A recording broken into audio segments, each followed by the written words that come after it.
वदामि संस्कृतं सदा। कृपया सर्वे वक्तुमर्हन्ति, कृपया वदन्तु सर्वे मया साकं। आं महोदय। श्रोतुं शक्यते वा? आं महोदय। आम्। ध्यायामि संस्कृतं सम्यक् ध्यायामि ध्यायामि संस्कृतं संस्कृतं सम्यक् सम्यक् वन्दे संस्कृतमातरम्। वन्दे वन्दे संस्कृतमातरम् संस्कृतस्य प्रसाराय संस्कृतस्य प्रसाराय नैजं सर्वं ददाम्यहम्। नैजं सर्वं ददाम्यहम्। ददाम्यहम्। संस्कृतस्य सदा भक्तो वन्दे संस्कृतमातरम्। संस्कृतस्य कृते जीवन् संस्कृतस्य कृते यजन् संस्कृतस्य कृते यजन् आत्मानमाहुतं मन्ये वन्दे वन्दे संस्कृतमातरम्। वन्दे संस्कृतमातरम्। संस्कृतमातरम्। सर्वेभ्यः नमस्कारः। नमस्कार। नमस्कारः।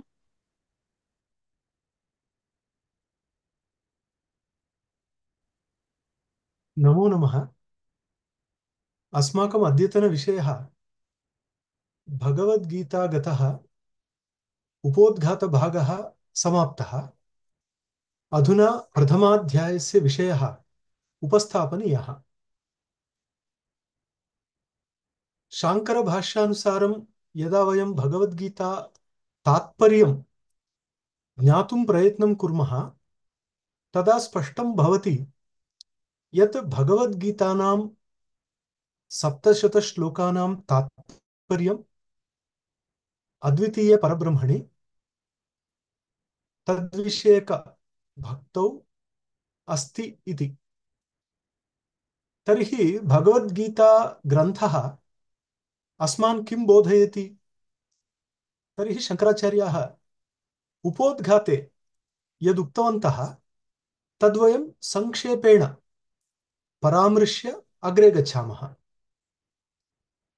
आदिशङ्कराचार्याः कथयन्ति धर्मसंस्थापनार्थाय सम्भवामि युगे युगे इति खलु प्रतिज्ञा। भगवतः परमेश्वरस्य इयं प्रतिज्ञा। धर्मसंस्थापनार्थाय सम्भवामि युगे युगे। परित्राणाय साधूनां विनाशाय च दुष्कृताम् इति भवति, परन्तु धर्मसंस्थापनम् इति महत्त्वपूर्णम्। अतः धर्मस्य स्वरूपम् आचार्याः आदौ स्पष्टीकुर्वन्ति। धर्मः कः इत्युक्ते अस्माकं सर्वेषां जीवने विभिन्नाः दशाः भवन्ति। यथा बाल्यं, कौमारं, यौवनं, वार्धक्यम् इति, तथा अस्माकं समाजे ब्राह्मण, क्षत्रिय,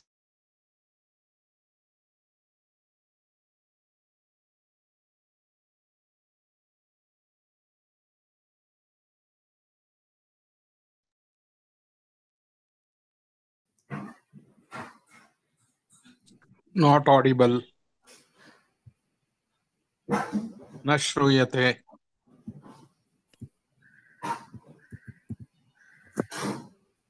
न श्रूयते. कृपया अन्ये सर्वे म्यूट कुर्वन्तु। अन्ये सर्वे म्यूट कुर्वन्तु।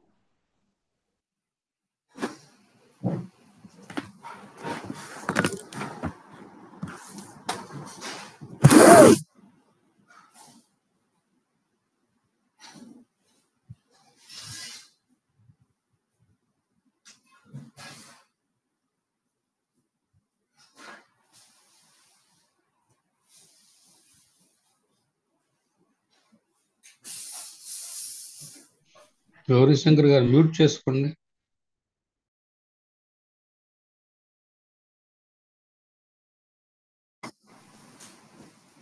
ఆనంద్ కుమార్ గారు ఉన్నారా మీరు? आगतोऽस्मि सर्।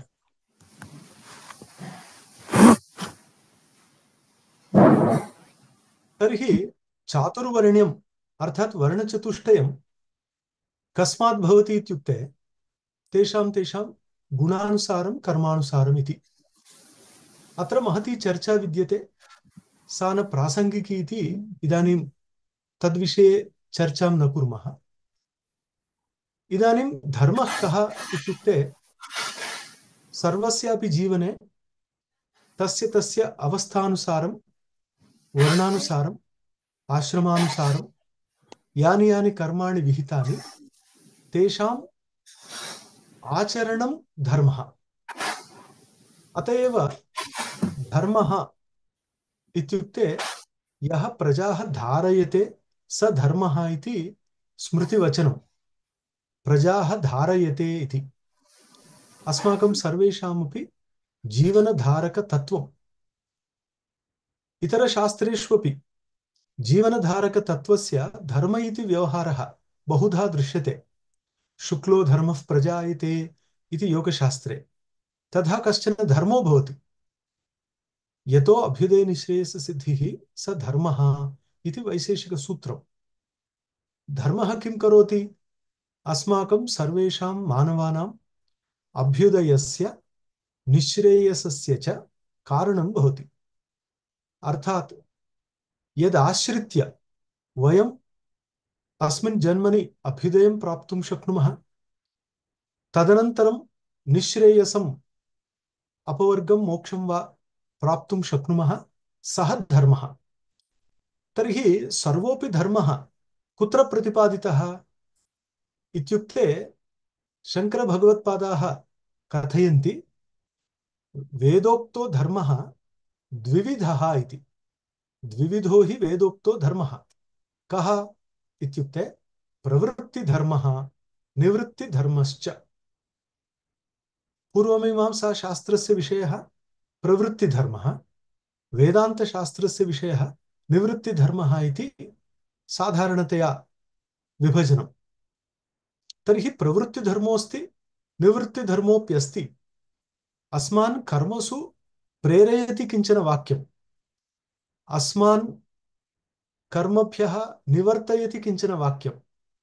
तादृशानि वाक्यानि श्रुतिवाक्यानि सन्ति।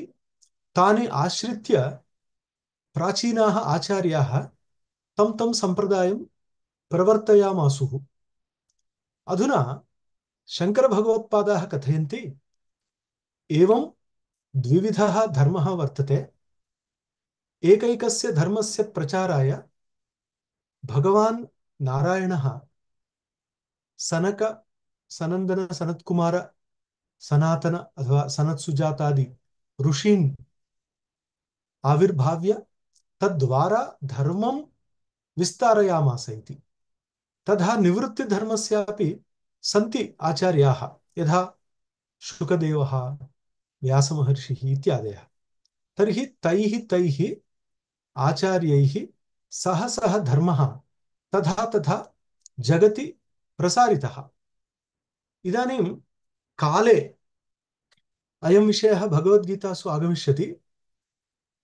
कालेन योगो नष्टः परन्तप इत्यत्र कालेन योगः नष्टः इत्युक्ते वदति अजितेन्द्रियान् दुर्मेधसः तान् प्राप्य योगो नष्टः इति।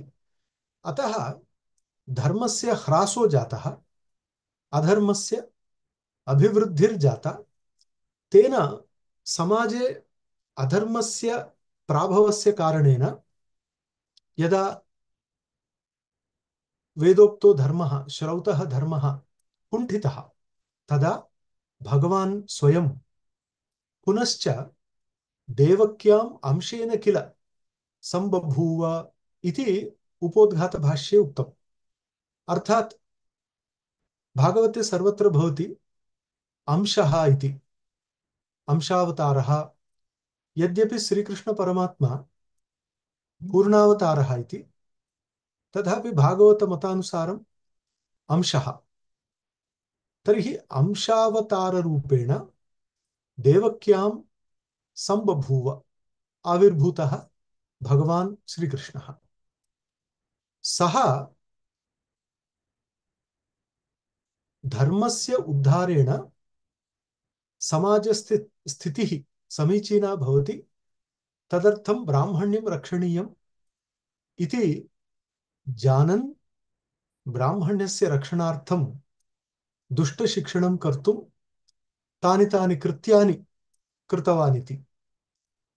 अत्र धर्मः यः बोधितः आत्मज्ञाननिष्ठारूपः इति उपोद्घातभाष्ये। आत्मज्ञाननिष्ठारूपः धर्मो भवति, तस्य उपकारकरूपेण कर्मानुष्ठानं भवति। अयं विषयः बहुत्र दर्शितः यत् कर्मानुष्ठानद्वारेण चित्तशुद्धिः, चित्तशुद्धिद्वारा आत्मज्ञानप्राप्तियोग्यता, ततः आत्मज्ञानप्राप्तिः, ततः मुक्तिः इति अयं क्रमः शङ्करभगवत्पादैः समादृतः। एवं रीत्या धर्मस्य मोक्षपर्यन्तं हेतुत्वम् अस्ति, धर्मोऽपि स्वानुष्ठानद्वारा हेतुः इति अत्र दर्शयन्ति। अतः द्विप्रकारकं धर्मं निःश्रेयसप्रयोजनं परमार्थतत्त्वञ्च वासुदेवाख्यं परं ब्रह्माभिधेयभूतं विशेषतः अभिव्यञ्जयत् विशिष्टप्रयोजनसम्बन्ध अभिधेयवद् गीताशास्त्रम्। तर्हि गीताशास्त्रस्य अनुबन्धचतुष्टयमपि आरम्भे एव स्पष्टीक्रियते, यथा अत्र द्विप्रकारः धर्मः बोध्यते। प्रयोजनं तावत् निःश्रेयसं, निःश्रेयसं नाम मोक्षः, मुक्तिः। एवं गीताशास्त्रस्य अधिकारी विषयः, सम्बन्धः, प्रयोजनम् इति एतत् सर्वं बोध्यते। यतस्तदर्थे विज्ञाते समस्तपुरुषार्थसिद्धिः अतस्तद्विवरणे यत्नः क्रियते मया इति शङ्करभगवत्पादाः प्रतिज्ञां कुर्वन्ति। तदनुसारम् आरम्भेऽपि उक्तं यत् भगवद्गीता तात्पर्यविवरणाय बहूनि व्याख्यानानि, बह्व्यः वृत्तयः, तदितर वाङ्मयञ्च निर्मितं, परन्तु तत्र पदाभास, वाक्याभास, न्यायाभासादि बहवो दोषाः दृश्यन्ते। अतः तेषाम् आभासानां निराकरणपूर्वकं भगवद्गीताग्रन्थस्य तात्पर्यं निश्चेतव्यम् इति एकं महत् लक्ष्यं पुरस्तात् स्थापयित्वा शङ्करभगवत्पादैः भगवद्गीताग्रन्थस्य संक्षेपतः व्याख्यानं कर्तुमयं प्रयत्नः कृतः इति। एवं धर्मसंस्थापनं भगवतः कार्यं, तस्य धर्मस्य स्वरूपप्रयोजनादि बोधनं भगवद्गीताग्रन्थस्य प्रयोजनं, स्वरूपम्, एतदेव लक्ष्यीकृत्य अयं ग्रन्थः अग्रे चलति। इदानीम् 18 अध्यायानामपि स्थूलरूपेण सारं पश्यामश्चेत् तत्र इदानीम् एवं बोद्धुं शक्यते यत् भगवद्गीताग्रन्थस्य आविर्भावः यथा महाभारतग्रन्थे प्रदर्शितः तथा युद्धकाले, अत एव धर्मक्षेत्रे कुरुक्षेत्रे समवेता युयुत्सवः मामकाः पाण्डवाश्चैव किमकुर्वत, अर्थात् युद्धारम्भो जातः, परन्तु धृतराष्ट्रः तद्विषये अजानन् तद्विषयकज्ञानं प्राप्तुं पृच्छति सञ्जयम् इति आरम्भः। तर्हि आरम्भे धर्मक्षेत्रे कुरुक्षेत्रे ते किं कृतवन्तः? के? मामकाः अर्थात् मम पुत्राः, पाण्डवाः अर्थात् पाण्डुपुत्राः, उभयेपि कौरवाः। पाण्डवा अपि कौरवाः, कौरवा अपि कौरवाः, यतः कुरुवंशजाः। पुनः अन्ते यथा भगवद्रामानुजीयसम्प्रदाये स्वीक्रियते तथा सर्वधर्मान् परित्यज्य मामेकं शरणं व्रज, अहं त्वा सर्वपापेभ्यो मोक्षयिष्यामि मा शुचः इति भगवता स्वयं प्रतिज्ञा कृता। एवं धर्मस्य प्रतिष्ठा कुत्र वर्तते इत्युक्ते मामेकं शरणं व्रज इत्यत्र, अयमेव परमो धर्मः इति। एवं एका प्रतिज्ञा कृता, तदनन्तरं सा प्रतिज्ञा च परिपालिता। परन्तु तावत् पर्यन्तम् अर्जुनः नेतव्यः खलु। तदर्थम् अर्जुनस्य मनस्थितिम् अधिगम्य इदानीम् अर्जुनः शोकमोहाभ्यां परीतचित्तः, शोकमोह अभिभूत मनाः इति ज्ञात्वा अर्जुनस्य शोकं मोहं दूरीकर्तुं भगवान् उपदेशं यं कृतवान् सः भगवद्गीता ग्रन्थः, अयमत्र उपदेशः। शङ्करभगवत्पादाः कथयन्ति, वस्तुतः अर्जुनं निमित्तीकृत्य अस्माकं सर्वेषामपि उद्धाराय भगवता प्रदत्तः कृतश्च अयमुपदेशः, अर्जुनं निमित्तीकृत्य इति। अतः अर्जुनः निमित्तं। वस्तुतः अस्मादृशाः सर्वेपि जिज्ञासवो वा मुमुक्षवो वा अत्र अधिकारिणः। यस्य मनसि तीव्रेच्छा भवति तस्य तत्तद् ग्रन्थतात्पर्यं शीघ्रम् अवबुध्यते। तस्य तत्र ज्ञानं भवति। तीव्रसंवेगानाम् आसन्नः इति योगसूत्रं। तथा तीव्रसंवेगः अपेक्षितः, अन्यथा वाक्यार्थज्ञानमात्रं भवति इति सूत्रभाष्येपि उच्यते। अतः अत्र अर्जुनस्य मनस्थितिः कीदृशी इत्युक्ते शोकेन मोहेन तस्य मनः खिन्नं जातं, तत्र दैन्यमागतम्, अत एव क्लैब्यम् आस्मगमः इति अग्रे उच्यते। तर्हि तादृशः अर्जुनः एतद् उपदेशद्वारा बहिरानेतव्यः, तस्य कर्तव्यबोधः भवेत्। तेन च कर्तव्योन्मुखः अर्जुनः आवश्यकं तत् कृत्वा जीवनसार्थकतां प्राप्नुयात् इति भगवान् श्रीकृष्णः अत्र धर्मोपदेशं करोति। परन्तु वस्तुतः भवता युद्धं करणीयम् इति वक्तव्यं चेत् एकवाक्येन भवति, परन्तु तावता तस्य विषादावस्था न अपगच्छति, तस्य दैन्यं न गच्छति। कदाचित् श्रीकृष्णस्य वचनानुसारं सः युद्धमपि कुर्यात्, परन्तु तस्य मानसी स्थितिः तथैव तिष्ठेत्। वस्तुतः एषा समस्या अस्ति। तेन कारणेनैव तदनन्तरकाले भगवता स्वयं अनुगीता इति पुनः गीता वक्तव्या अभवत्। सः भिन्नः विषयः। अतः भगवद्गीतानाम् आरम्भे अर्जुनस्य मनस्थितिः, तदनन्तरं भगवता एका कौन्सिलर् रूपेण अर्जुनस्य मनस्थितिं तदनुगुणम् उपदेशदानं। तत्रापि उपदेशः कीदृशः इत्युक्ते क्रमशः भवति चेदेव गृह्यते।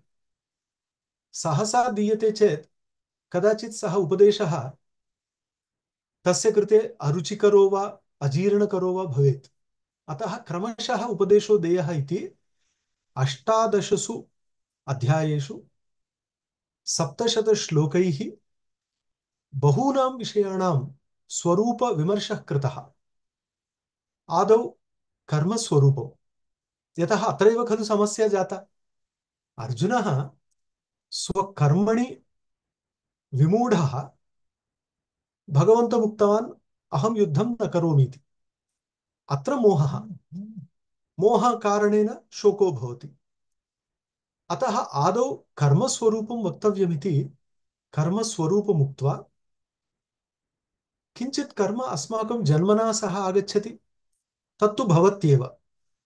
किञ्चित् अस्माभिः विशेषप्रयत्नेन करणीयं भवति। तादृशं विहितकर्मरूपेण शास्त्रप्रसिद्धं। किञ्चित् कर्म अस्माभिः प्रयत्नपूर्वकं परित्याज्यं भवति, तद् विरुद्धं कर्म। निषिद्धं कर्म। एवं गहना कर्मणो गतिः खलु। अतः कर्मस्वरूपं बहु सूक्ष्मं, ज्ञातमिव भवति न ज्ञायते, अज्ञातमेव भवति परन्तु क्रियते। अत एव दुर्योधनः वदति, जानामि धर्मं न च मे प्रवृत्तिः, जानामि अधर्मं न च मे निवृत्तिः, केनापि देवेन हृदि स्थितेन यथा नियुक्तोऽस्मि तथा करोमि इति। एवं खलु कर्म। अत्र महतामपि सम्भ्रमो भवति। तत्र पुनः अस्माकं गतिः का इत्युक्ते, ये अस्माकं पूर्वजाः भवन्ति, सम्मर्षिणः युक्ता अयुक्ताः अलूक्षा धर्मकामा स्युः, ते यथा तत्र वर्तेरन् त्वं तथा तत्र वर्तेथाः, एष आदेशः इति उपनिषद् वदति। तथा पूर्वेषाम् आचरणम् अवलोक्य ततः आवश्यकं प्राप्य अस्माकं कर्म अग्रे नेयम् इति कश्चन उपदेशः। तदुक्त्वा इदानीं कर्म करणीयमेव इति भवति चेत् तत्र वेदान्तः नास्ति एव। आध्यात्मिकं किमस्ति? कर्म तु भवति, अहम् इच्छामि न वेच्छामि, कर्म तु भवति अग्रे। अतः कर्मस्वरूपम् उक्त्वा अत्र इदानीं द्विविध जनानां विषये उक्तं। केचन अज्ञानपूर्वकं कर्म त्यजन्ति, ते अकर्मण्याः। ते परतत्त्वं ज्ञात्वा कर्म न त्यजन्ति, केवलं विमोहकारणेन कर्म परित्यजन्ति, ते अकर्मण्याः। केचन ज्ञानपूर्वकं कर्म परित्यजन्ति, न कुर्वन्ति। कश्चन अलसः अरुणाश्रमे रमणमहर्षेः समीपे कुत्रचित् भूत्वा सर्वान् वदेत्, तत्र रमणमहर्षयः किमपि न कुर्वन्ति, अहमपि किमपि न करोमि, अतः आवयोः साम्यम् इति कदाचित् वदेत्। परन्तु तावता सः रमणमहर्षिः न भवति। किमर्थम्? अरे भगवान् अपि किमपि न करोति खलु, परन्तु तत् ज्ञानपूर्वकम् अकरणम्, एतस्य सम्भ्रमपूर्वकम् अज्ञानपूर्वकं विमोहपूर्वकम् अकरणम्। अतः अकरणस्य साम्येऽपि महत् अन्तरम् इति तत्र दर्शनीयम्। अतः भगवान् आदौ कर्मसन्न्यासः ज्ञानकर्मसन्न्यासः इति उभयविध कर्मपरित्यागं दर्शयति। ततः शनैः यद् ज्ञातव्यं तेन सह खलु सन्न्यासः करणीयः, कर्मत्यागः करणीयः इत्युक्तं। तर्हि किं ज्ञातव्यम् इति प्रश्नः। ज्ञानपूर्वकं ते कर्म परित्यक्तवन्तः, तर्हि किं तत् इति प्रश्नः भवति। अतः ज्ञानं किं विज्ञानं किम् इति बोधनीयम्। एवं सः अस्तु, इदानीं ज्ञानं किम् अज्ञानं किं विज्ञानं किं सर्वं ज्ञातं। ज्ञातमिति तावन्मात्रेण ज्ञानं नोत्पद्यते, अज्ञानं न नश्यति। मया जी पुल्लारेड्डी स्वीट्स् मध्ये उत्तम मधुरपदार्थः लभ्यते इति ज्ञात्वा सम्यक् द्वित्रिवारं पठित्वा सर्वमेन्यू कण्ठस्थीकृत्वापि एकस्यापि पदार्थस्य अनुभवः न भवति। केवलम् अहं मेन्यू बै हार्ट् कृतवान्, अहं सम्यक् जानामि, 100 जनान् वदामि जी पुल्लारेड्डी स्वीट्स् उत्तमं भवति, तत्र घृतं भवति, तत्र सम्यक् भवति, अड्रेस् अपि वदामि, परन्तु अहम् एकमपि पदार्थं न अनुभूतवान्, न आस्वादितवान्। तर्हि इदमपि ज्ञानमेव, परन्तु इदं ज्ञानं ध्रुवानुस्मृतिरूपा नास्ति इति भगवद्रामानुजाः वदन्ति। एतत् ज्ञानं वाक्यार्थज्ञानमात्रमेव इति। अतः तादृशं ज्ञानं मा भूत्। तर्हि कीदृशं ज्ञानम् अपेक्षते इत्युक्ते अनुभवरूपं ज्ञानं। तस्य कृते शङ्करभगवत्पादाः कथयन्ति, अनुभवावसानमेव विद्यायाः फलम् इति तैत्तिरीय उपनिषद् भाष्ये अनुभव अवसानमेव इति। अननुभूतं ज्ञानं न कस्यचिदपि तारकं भवति, अननुभूतं ज्ञानम्। अतः ज्ञानम् इति अनुभवविषयो भवतु। तर्हि केचन पृच्छेयुः ज्ञानं द्विविधम् अनुभूतिः अनुभवः स्मृतिश्च अनुभवोऽपि ज्ञानं खलु तर्हि अननुभूतं ज्ञानं भवति वा इत्युक्ते तत्र प्रत्यक्षमात्रमेव ज्ञानं प्रथमम् अन्यत् सर्वमपि ज्ञानं गौणम् अनुमानेन यद् ज्ञायते तदपि दूरतः दर्शयति अतः प्रत्यक्षीकृतमेव प्रमाणम् केनापि रूपेण अतः किं वदति ध्यानयोगः इति अयं कश्चन राजमार्गः अस्मिन् कृते सर्वं सिद्ध्यति किं नाम यदि मनुष्यः स्वजीवने प्रतिदिनं प्रातः सायञ्च किञ्चित् ध्यानं कुर्यात् तर्हि तस्य ज्ञानं वर्धते इति मया अल्पज्ञेन वक्तव्यं नास्ति आचार्याणां महतां वचनं तत् सर्वे जानन्ति तदेव बोधयन्ति अतः ध्यानं विना अन्यत् सर्वं परोक्षमिव तिष्ठति अतः ध्यानं तर्हि ध्यानस्य उपदेशः ध्यानयोगाध्याये ध्यानं किमस्ति कथमस्ति कथं करणीयं तस्य इति कर्तव्यता का फलं किम् अयं क्रमः कश्चन तस्मिन् अध्याये भवति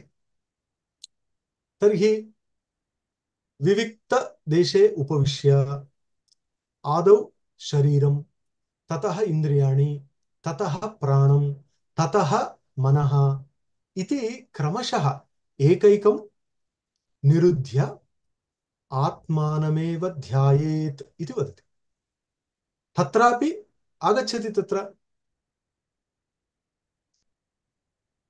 बुद्ध्या धृतिगृहीतया अर्थात् सः अन्तः केवलं स्वबुद्धिम् उपयुज्य धैर्येण इन्द्रियाणि तदितरं सर्वमपि निगृह्य आत्मनि विलाप्य केवलम् आत्मानं ध्यायेत् अयमेकः ध्यानक्रमः एतेन किं भवति तत्र योगशास्त्रे अयं विषयो यदा भवति तत्र स्पष्टम् उच्यते निर्विचारवैशारद्ये अध्यात्मप्रसादः इति यदा अस्माकं मनः क्रमशः वितर्कावस्थां ततः विचारावस्थां प्राप्य विचारावस्थायां वितर्को न भवति विचार अवस्था भवति तत्र किञ्चित् उत्तमस्थितिः निर्विचार अवस्था इति निर्विचार अवस्था अर्थात् मनसः विविधः चारः अर्थात् सर्वत्रापि विक्षिप्तता यदा नश्यति तदा निर्विचारस्थितिः सर्वोऽपि अनुभवितुं शक्नोति तत्र निर्विचारावस्था यदा प्राप्ता वैशारद्यम् आगच्छति वैशारद्यं नाम स्थितिप्रवाहः सैव स्थितिः अनुवर्तते तर्हि तेन किम् अध्यात्मप्रसादः आत्मनि प्रसन्नता गच्छति तर्हि एवं भवान् तस्याम् अवस्थायां भवति चेत् बहिरागन्तुं नेच्छति तादृशी प्रसन्नावस्था कस्यापि जीवने अनुभवितुं शक्या तदा किं भवति इदानीं ध्यानयोगस्य फलं ज्ञानमिति अत्र दर्श्यते तत् किं ज्ञानं नाम ऋतं भरा तत्र प्रज्ञा इति तदा एका प्रज्ञा अवतरति एका प्रज्ञा उदेति का प्रज्ञा ऋतं भरा ऋतं सत्यमेव भरति बिभर्ति अर्थात् तादृशी प्रज्ञा या सत्यमात्रं स्पृशति सत्यमात्रम् आलम्बते तादृशी प्रज्ञा जागर्ति अन्तः जागर्ति तेन किं तेन क्रमशः तस्य योगिनः जीवनं सार्थकं भवति परिपूर्णं भवति सः अग्रे गच्छति प्रथमं जीवन्मुक्तः ततः विदेहमुक्तः इति सांख्ययोगदर्शनयोः जीवन्मुक्तिः स्वीकृता, अतः आदौ जीवन्मुक्तो भवति इति। अर्थात् जीवन्नेव विद्वान् विमुच्यते इति श्रुतिवाक्यानुसारं सः जीवन्नेव विद्वान् खलु, ज्ञातवान् खलु, अतः विमुच्यते। विमुच्यते इत्युक्ते सः सुखदुःख स्पर्शरहितो भवति इति। अशरीरं वावसन्तं सुख दुःखे न स्पृशतः, प्रिया प्रिये न स्पृशतः इति। तस्य प्रिया प्रिय स्पर्शोऽपि न भवति। सः सदाशिवेन्द्र सरस्वतीनां, रमण महर्षीणां, रामकृष्ण परमहंसानां, शुक महर्षीणां मार्गेण गच्छति। अयं ध्यानक्रमः, ध्यानफलम्, एतत् सर्वम् उक्त्वा अग्रे पुनः किञ्चित् विस्ताररूपेण इदानीं कर्मसन्न्यासः, ज्ञानपूर्वककर्मसन्न्यासः, ज्ञानविज्ञानं, ध्यानम् एवं क्रमेण उक्तम्। इदानीं किञ्चित् विस्तारितस्वरूपं दर्शयति।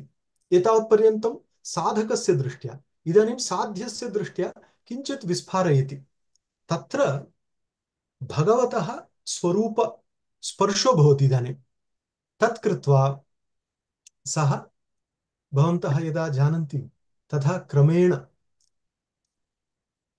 विभूतिः, यदि विभूतिदर्शनं भवति तर्हि तत्र तत्र तत्र तत्र भगवदंशो अस्ति, भगवत्सत्ता अस्ति इति ज्ञात्वा इदानीं किं करोति? सर्वत्र भगवान् अस्ति इति जानाति। तत्र तत्र अस्ति इति ज्ञातुं विभूतियोगः, सर्वत्र अस्ति इति ज्ञातुं भक्तियोगः, तदपि दर्शयति। वयं पठिष्यामः, तदपि दर्शयति। तद् बोधयित्वा परमरहस्यं, राजविद्या राजगुह्यमिति परमरहस्यम् एतद्, यत् ममैव परमेश्वरस्य सत्ता सर्वत्र विलसति। यदि कश्चन वदेत् अत्र अस्ति वा तत्र अस्ति वा, तर्हि सः हिरण्यकशिपुः इति जानन्तु। हिरण्यकशिपुः पृष्टवान्, यदा प्रह्लादः सर्वत्र नारायणं दृष्टवान्, अयं वराकः सर्वत्र नारायणसत्तां वा नारायण अस्तित्वम् अज्ञात्वा ज्ञातुम् अशक्तः वदति, स्तम्भे दर्शयति। यतः स्तम्भे वा द्रष्टुं शक्तः प्रह्लादः। सर्वत्र विद्यमानं भगवद् अस्तित्वं ज्ञातुम् अशक्तः अयम्। अतएव महाराष्ट्रभाषायां प्रसिद्धे ज्ञानेश्वरी ग्रन्थे ज्ञानेश्वर महाराजाः वदन्ति, मोराचे अंगे अशेष पिसे असते डोळसे असे, केवल दृष्टि नसे। मयूरस्य पंखाः भवन्ति, सर्वत्रापि दृष्टिरिव भवति, नेत्राणिव, परन्तु दृष्टि न भवति, नेत्रमेव दृश्यते। तथा मनुजानां बहूनां नेत्रं भवति, दृष्टि न भवति। अतः हिरण्यकशिपुः नेत्रवान्, दृष्टिहीनः। धृतराष्ट्रः नेत्रहीनः, दृष्टिहीनश्च। हिरण्यकशिपुः सर्वं पश्यति, परन्तु सर्वं भगवदात्मकं न पश्यति।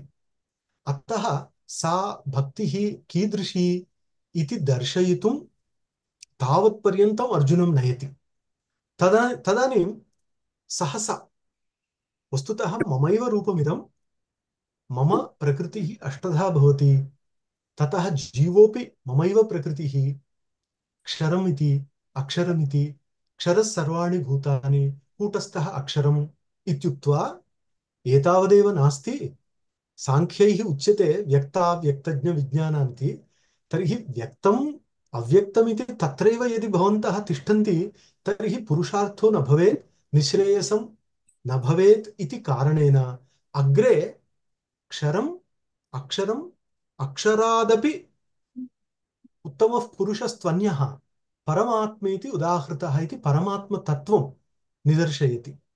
एवम् अर्जुनं नयति। कदाचित् मनसि आगच्छति, अर्जुनेन युद्धं करणीयं, तत्र फिलासफी क्लास् स्वीकरोति, दर्शनमिति सर्वं वदति, तत्र सिलेबस् अपि न्यूनं नास्ति। सत्यं साङ्ख्य योग न्याय वैशेषिक पूर्वमीमांसा उत्तरमीमांसा बहु हाई सिलेबस् अस्ति NEP 2020। तर्हि सत्यं अर्जुनः अनुत्तीर्णः भवेदेव, भयं भवति सिलेबस् अधिकं दृष्ट्वा। तर्हि सर्वं वक्तव्यं वा? केवलं कर्म प्रबोधनम् आवश्यकं खलु? सत्यं, परन्तु तदेकं कर्म कर्तुमपि कदाचित् एतावद् उद्बोधनम् आवश्यकम्। एकः ऑपरेशन् कर्तुं गच्छति, किमस्ति भो तत्र एवं कट् करणीयं, तावत् अहमपि करोमि इति कोऽपि गच्छेत्, परन्तु तदर्थं बहूनां वर्षाणाम् अध्ययनम्, अभ्यासः, प्रयोगः सर्वम् अपेक्षितं। तत् किमपि भगवता चिन्तितं, तथा तथा तत् सर्वं बोधितं। तेन भवान् शरीरस्थः, भवान् शरीरं न इति आदौ बोधनीयं। तेन सह जानीयात्, ओ अहं शरीरस्थः, अहं न शरीरं। द्वितीयम्, अहं कर्ता इति भवान् मन्यते चेत् तेन बध्यते। प्रकृतेः क्रियमाणानि गुणैः कर्माणि सर्वशः। अहङ्कारविमूढात्मा कर्ता अहमिति मन्यते, अग्रे वदिष्यति। तथा कर्ता भवान् न, कर्ता इति किञ्चित् अपरं तत्त्वमस्ति, तत् कर्तृतत्त्वम्। अतः आत्मनि कर्तृत्वं न स्वीकरणीयं। तर्हि मया किमपि न क्रियते चेदेव खलु अहं कर्तृत्वं न स्वीकरोमि। अहं करोमि पुनः कर्तृत्वं न स्वीकरोमि इति विरोधः भवेत्।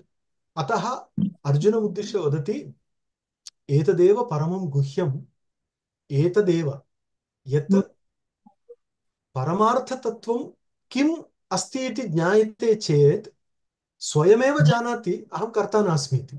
अन्यथा केनापि सर्वदा बोधनीयं, भवान् कर्ता न, मा रोदनं कुरु, त्वं न कर्ता, मा रोदीः इत्यादि इत्यादि वक्तव्यं भवति। अतः तत् तत्त्वं बोधयित्वा तावत्पर्यन्तं नीत्वा इदानीम् एकं विस्तृतं रूपं, क्षेत्रं किं, क्षेत्रज्ञः कः, ज्ञानं किं, ज्ञेयं किं, तत् ज्ञेयं यच्च यादृक्च यद्विकारि यतश्च यत् स च क्षेत्रज्ञः यो यत्प्रभावश्च, तत् सर्वं मया वक्तव्यं। तत् समासेन मे शृणु इति तत्र त्रयोदशे उक्तम्। एवं क्रमशः सर्वविधतत्त्वम्, एवं बालकं यथा माता पाययति तथा अर्जुनं पाययति तत्त्वम्। एतदपि एतदपि एतदपि, तदा किञ्चित् अजीर्णं न भवेदिति। तथा अग्रे नीत्वा तं, भवन्तः जानन्ति, शङ्करभगवत्पादभाष्ये स्पष्टमुक्तं, 15तम अध्यायपर्यन्तमेव गीता, भगवद्गीता ग्रन्थः, तत्र गीतार्थः अवसितः इति वदन्ति। अतः गीतार्थः अत्र समाप्तः, इतरत् सर्वम् अनुवादमात्रमिति। अतः 16, 17, 18 इति अध्यायत्रयं पूर्वोक्तस्यैव पुनरुक्तिर्भवितुमर्हति। यतः केवलं गुणानां विस्तारः, तत्र तत्र वदति चेदपि श्रद्धात्रयमिति गुणत्रयविभागयोगे एव सर्वत्र तदुक्त्वा अन्ते एतस्य सर्वस्यापि गुण्डाणुनिति सर्वस्यापि सारं वक्तुम् अन्ते वदति। इदानीं सर्वं श्रुतं खलु, किम् अवगतं, मोहः नष्टः इति। एवं क्रमशः अर्जुनं नयति भगवान् श्रीकृष्णः अस्माकं कृते। इदानीम् एतावत् स्थूलतया तत् स्वरूपम् इति ज्ञात्वा वयम् इदानीं किञ्चित् अग्रे गच्छामः। अथ प्रथमोऽध्यायः। नमो भगवते वासुदेवाय। इदानीं धृतराष्ट्रः सञ्जयः। वयं जानीमः धृतराष्ट्रस्तु नेत्रहीनः दृष्टिहीनः। तर्हि सः स्वयं द्रष्टुं न शक्नोति, प्रष्टुं शक्नोति। तर्हि भगवतो व्यासस्य कृपया बहवः दृष्टिं प्राप्तवन्तः, तत्र सञ्जयोऽपि अस्ति। सः कुरुक्षेत्र युद्धस्य दर्शनं कृत्वा तत् साक्षात् कृतमिव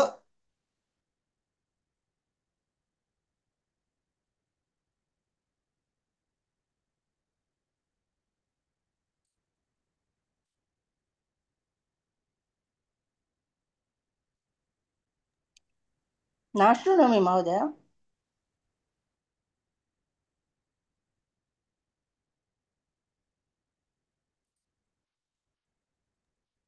न श्रूयते स्थगितमिति महोदय। मन्ये।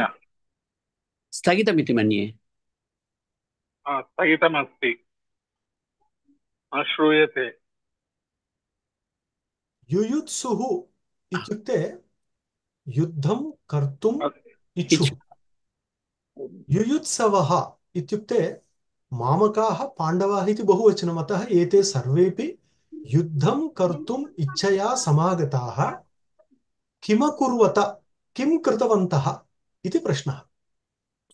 के के किं कृतवन्तः? पाण्डवाः कौरवाः, वस्तुतः कौरवा एव।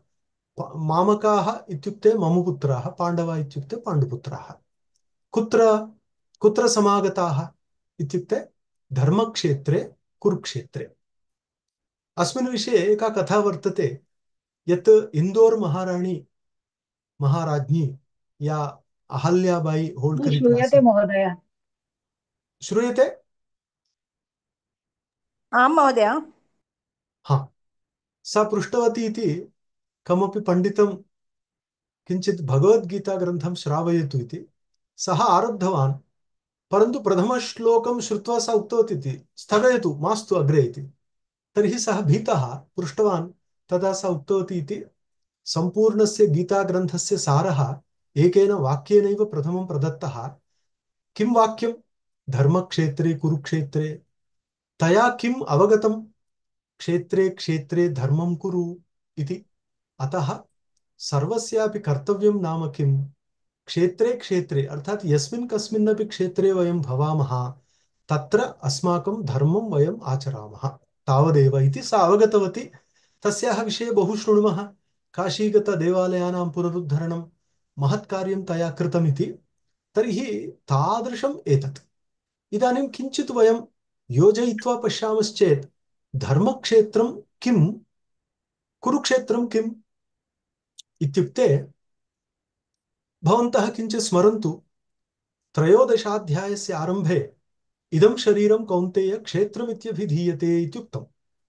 एतद्यो वेत्ति तं प्राहुः क्षेत्रज्ञमिति तद्विदः इति। क्षेत्रम् इत्युक्ते इदं शरीरम्। तर्हि इदं शरीरं धर्मक्षेत्रं। किमर्थम्? अत्र धर्मः आचर्यते। एतत् कुरुक्षेत्रं, यतः कुरु इत्युक्ते कर्म, कुरुक्षेत्रम् इत्युक्ते यत्र यदाश्रितः जीवः कर्म करोति तत् कर्मक्षेत्रम्, तदेव कुरुक्षेत्रम्, तदेव धर्मक्षेत्रम्। अतः एतस्मिन् शरीरे यत् धर्मक्षेत्रं कुरुक्षेत्रमस्ति, एतस्मिन् शरीरे युयुत्सवः, युद्धं कर्तुं समागताः। के? मामकाः पाण्डवाश्चैव। इदानीं मामकाः पाण्डवाश्चैव इत्यत्र शब्दद्वयेपि किञ्चित्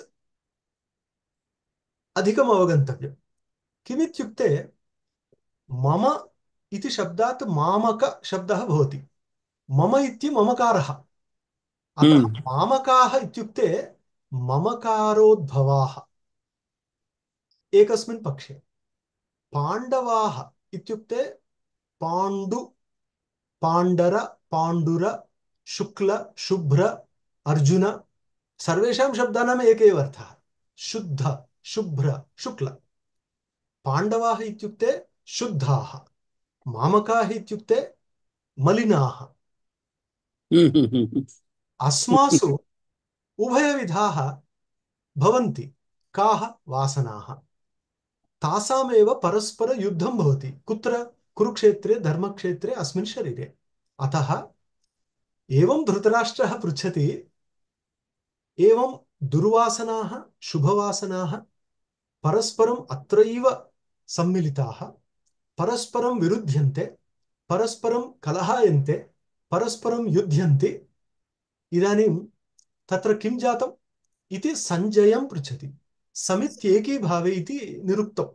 सञ्जयः, सञ्जयः इत्युक्ते यः एकतत्त्वपरिनिष्ठः सः सञ्जयः। एकस्मिन्नेव तत्त्वे यः सर्वदा स्थिरो भवति सः सञ्जयः। महाभारते सञ्जयः, विदुरः, उद्धवः एते सर्वेपि महान्तः ज्ञानिनः। एतेषां विषये तु महाभारते बहुक्तं।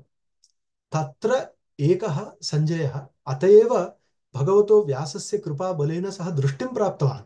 अन्यथा तु अस्माकं भगवद्गीता पठनभाग्यमपि न अवाप्स्यत। तादृशभाग्यं सञ्जयस्य। तर्हि सञ्जयः वदति धृतराष्ट्रः, धृतं राष्ट्रं येन सः। सम्प्रदाये उच्यते धृतराष्ट्र इति अहङ्कारस्य नाम। धृतराष्ट्रः कः इत्युक्ते अहङ्कारः। अहङ्कारस्य 100 पुत्राः भवन्ति। दुःशीलमपि अहङ्कारस्यैव पुत्री, दुःशीला इति, दुःशला इति वदन्ति। तर्हि एतत् सर्वमपि अहङ्कारस्य, अहङ्कारे एव धृतराष्ट्रः। सः वदति, अस्मिन् शरीरे सङ्गताः शुभवासनाः अशुभवासनाश्च युयुत्सवः किं कृतवत्यः इति। इदानीम् एतत् अस्माकं मनसि कर्तव्यं। द्वये हव प्राजापत्याः इति छान्दोग्य उपनिषदे एकत्र आगच्छति, यत् देवाश्च असुराश्च उभयेपि प्रजापतिपुत्राः, परन्तु कलहः भवति सर्वदा। अत्र शरीरे शुभवासनानाम् अशुभवासनानां कलहो भवति। क्वचित् एका वासना सबला प्रबला भवति, अपरा तया अभिभूता भवति।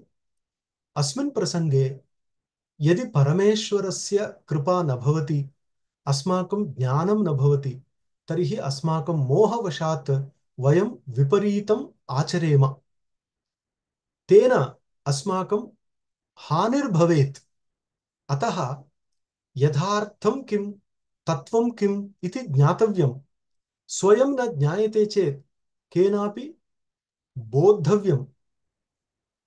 अत्र एतदेव मनसि स्थापयित्वा अस्माभिः गीताग्रन्थः सम्पूर्णोऽपि पठनीयः। केवलं कथा नास्ति, केवलं धर्मग्रन्थः इति नास्ति, इतोपि किञ्चित् महत्त्वम् अस्य वर्तते।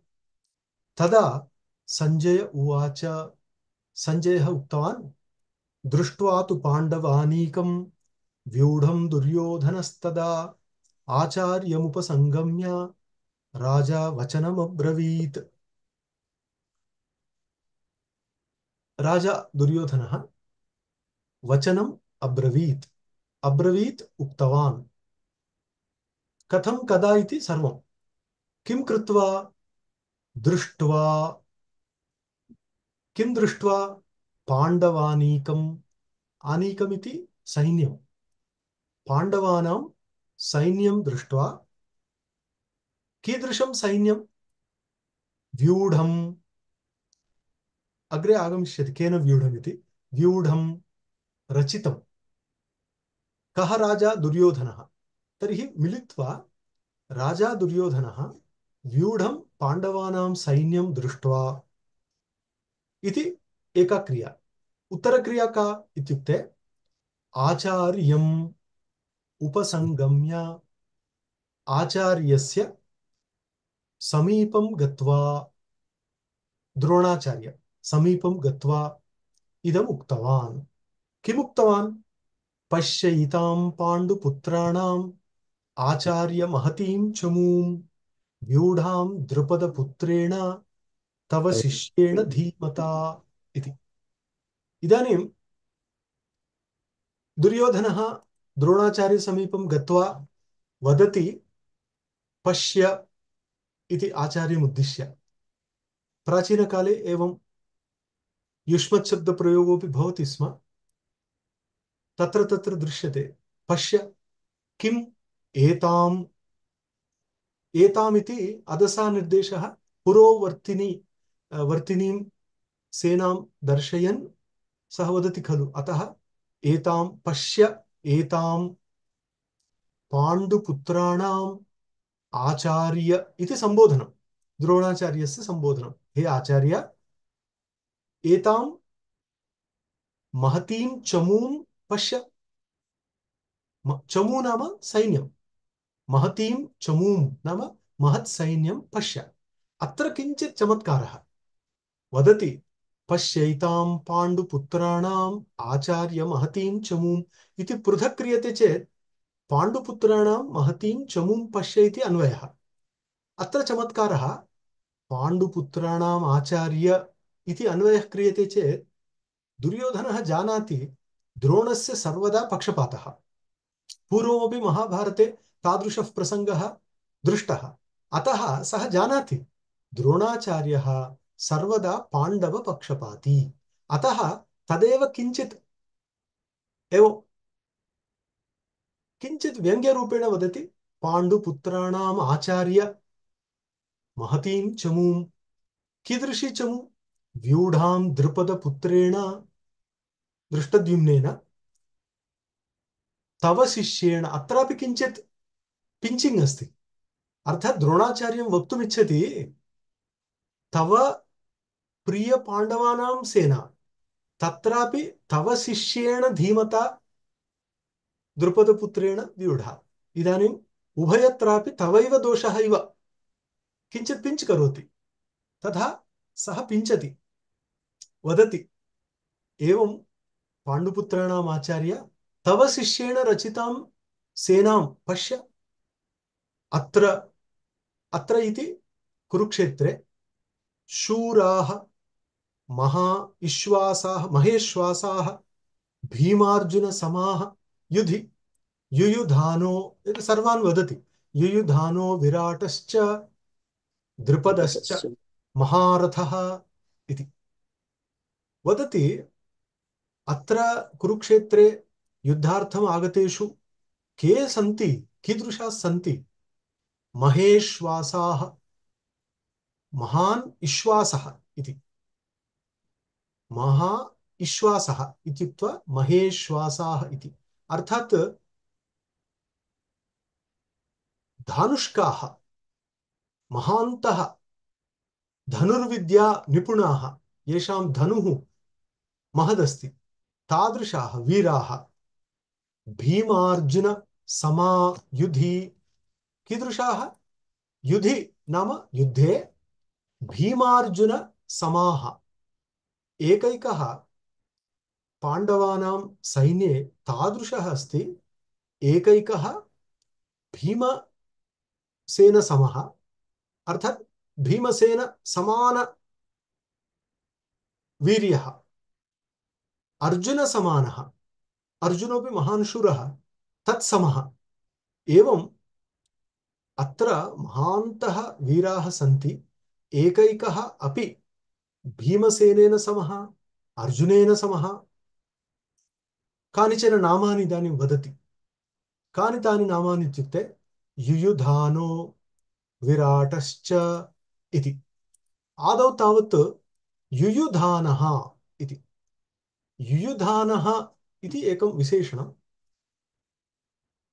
सात्यकिः इति एकं नाम अस्ति, भागवतेऽपि आगच्छति। तस्य प्रभासतीर्थे वधो जातः, सः मारितः सात्यकिः इति। तस्य अपरं नाम युयुधानः इति। अस्य उल्लेखः उद्योगपर्वणि वर्तते, अन्तेऽपि वर्तते। अतः युयुधानो नाम सात्यकिः। सः यादववंशीय एव। तस्य पिता शिनिः इति कश्चन। एतत् सर्वं द्रोणपर्वणि आगच्छति। शिनिः इति कश्चन यादवराजा, तस्य पुत्रः सात्यकिः, तस्यैव नाम युयुधानः इति। सः अतिरथी, महान् वीरः। सः महायुद्धे अर्थात् महाभारतयुद्धे न मृतः। कालक्रमेण अत्र यादवानां यदा परस्परकलहो जातः, तदा साम्बः, सात्यकिः, इतरे बहवः तत्रैव मृताः। कश्चन अपरः अपि कश्चन योद्धा अस्ति। एवं यादवानां युद्धे मृतः एकः सात्यकिः युयुधानः, अपरः तन्नामकः सेम् यदुवंश राजा आसीत् इति, क्षत्रियः योद्धा आसीत् इति। तर्हि युयुधानो विराटश्च, वयं जानीमः विराटपर्व इति अस्ति।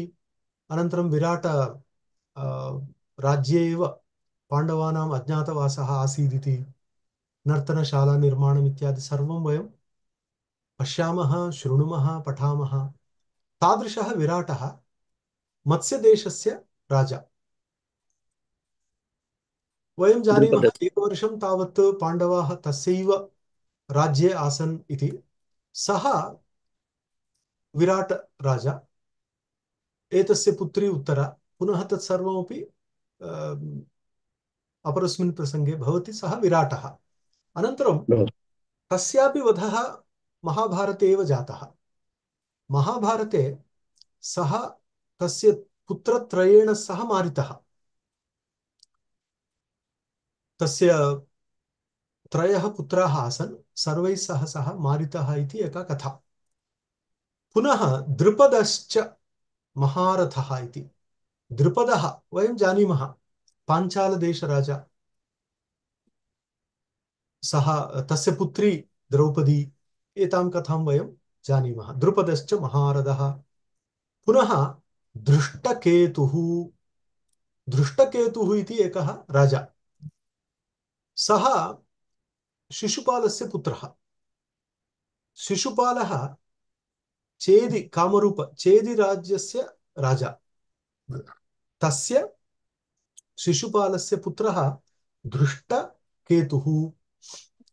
सोपि महाभारतयुद्धे आसीत्, सः भागं स्वीकृतवान्, परन्तु सः तत्र द्रोणाचार्यस्य हस्ते एव मृतः।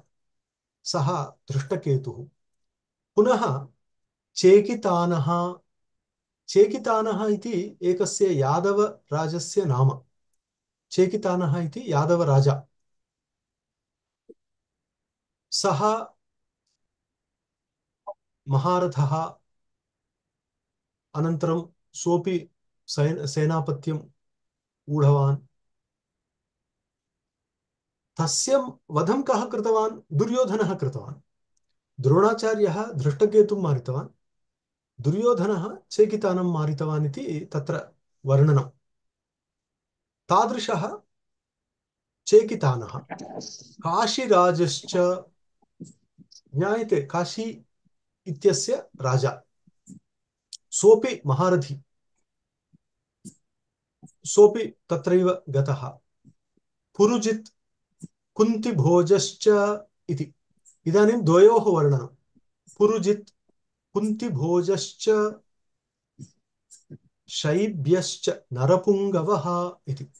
पुरुजित् कुन्तिभोज, एतौ द्वावपि कुन्ती सोदरौ।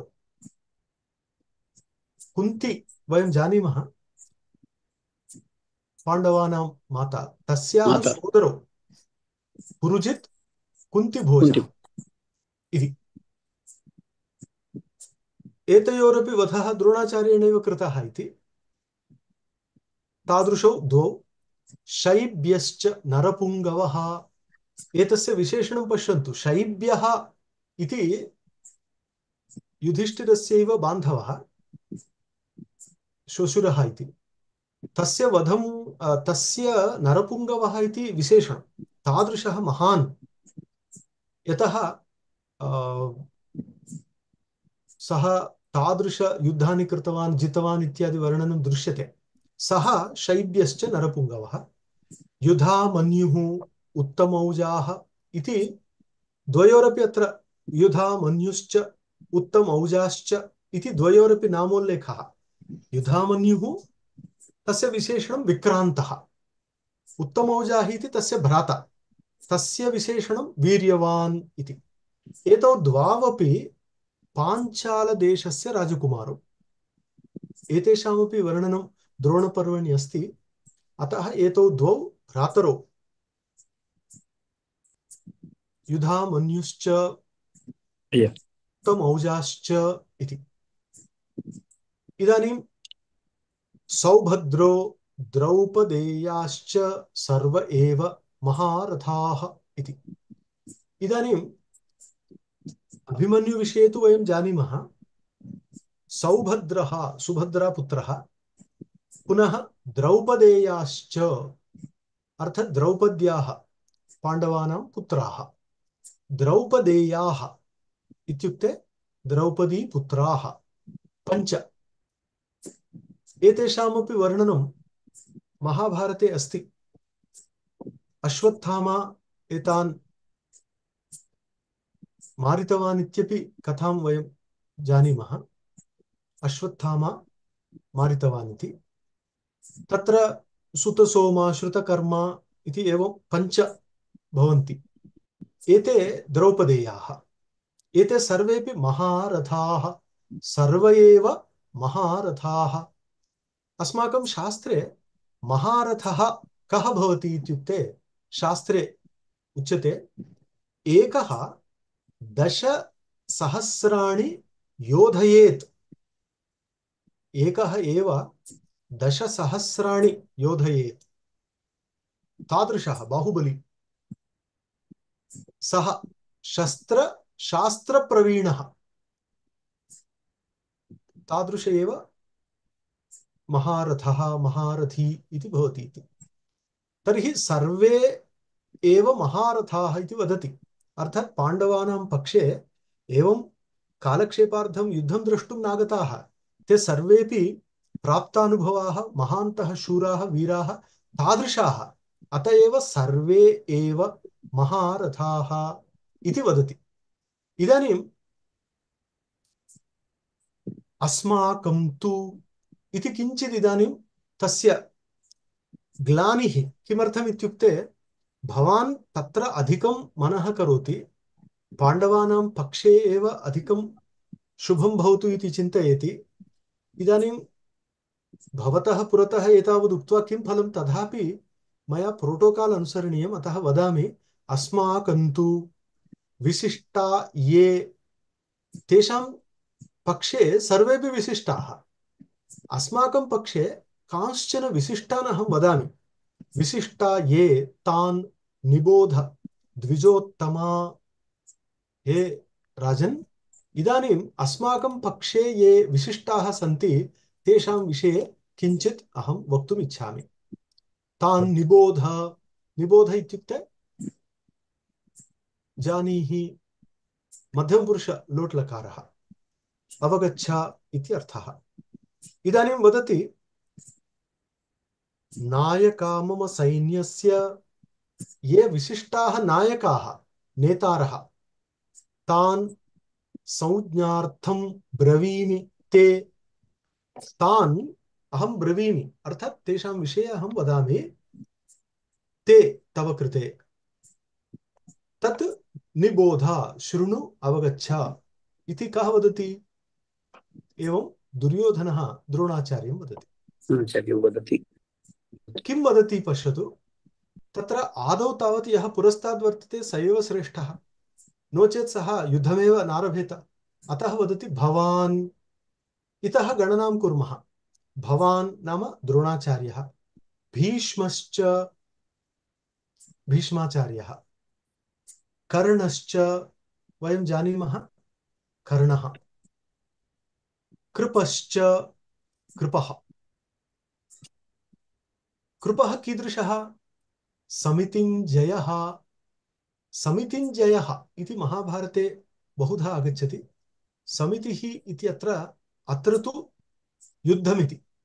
अतः समितिञ्जयः इत्युक्ते युद्धे यः जयं प्राप्नोति सः। इतोपि अर्थात् भवान्, भीष्मः, कर्णः, कृपाचार्य सर्वे सन्ति। अश्वत्थामा, यस्य थामा शक्तिः अश्ववत् भवति, तादृशशक्तिमान् एकः अश्वत्थामा। पुनः विकर्णश्च सौमदत्तिः तथैव च। अर्थात् एते सर्वेपि। सौमदत्तिः इति भूरिश्रवा इत्यपि वदन्ति।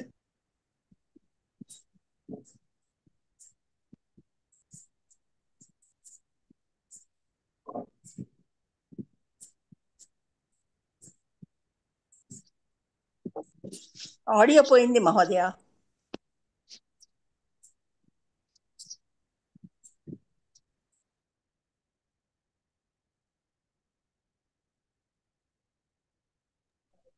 Not audible. न श्रूयते महोदय.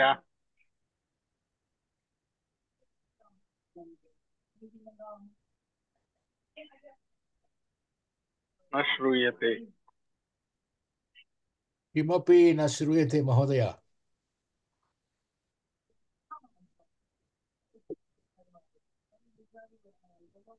नेटवर्क इशू में भी. आम्.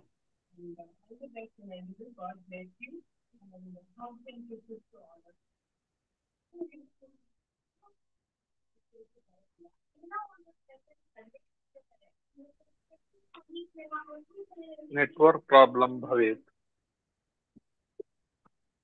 ओहो.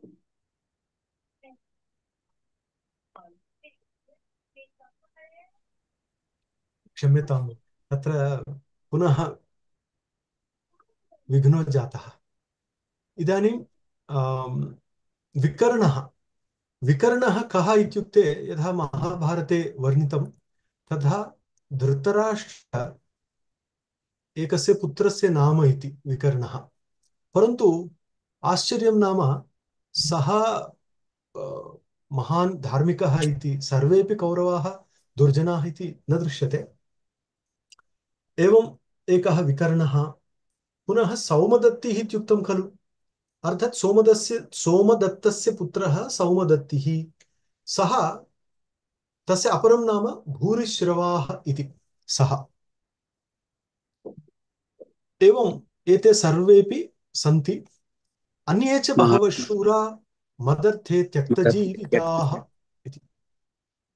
अन्ये च बहवः शूराः, परन्तु इदानीं तान् सर्वानपि अनुक्त्वा वदति ते सर्वेपि मदर्थे अर्थात् स्वामिनः अर्थे, स्वामिनः प्रयोजने त्यक्तजीविताः. अर्थात् पूर्वमेव युद्धारम्भात् पूर्वमेव जीवितं त्यक्त्वा अत्र आगताः. अर्थात् सर्वथापि ते मम विश्वासे सन्ति. ते सर्वेपि नानाशस्त्रप्रहरणाः अर्थात् तेषां समीपे नानाशस्त्राणि प्रहरणानि च भवन्ति.